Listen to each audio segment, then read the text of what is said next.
ইমন, দেখ তো ভাই, নতুন জামা পরে আজকে আমারে কেমন লাগে? অনেক সুন্দর লাগে বোন। আজকে তোমরা নতুন জামা কাপড় পরেছো? চল একসাথে ঘুরতে যাই। তোমার সাথে ঘুরতে গেলে তোমার মা তোমাকে মারবে না? না, মারবে না, আজকে তো তোমরা নতুন জামা কাপড়ই পেনছো। তাহলে চলো আমরা সবাই একসাথে ঘুরতে যাই।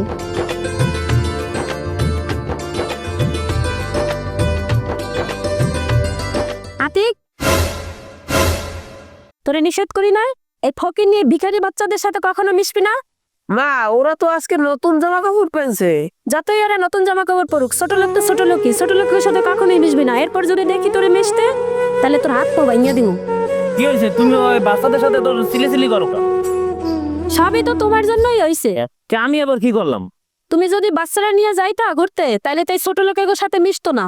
আরে ওরা তো বাচ্চা মানুষ, ওরা তো খেলাধুলো করবি। এখন তুমি যাও, বাচ্চাটারে নিয়ে ঘুরে আসো। কেন, তুমি যাবো না?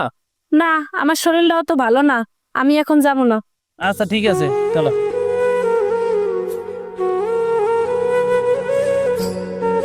আর কোনোদিন যদি দেখি না আমার বাচ্চার সাথে মিশতে,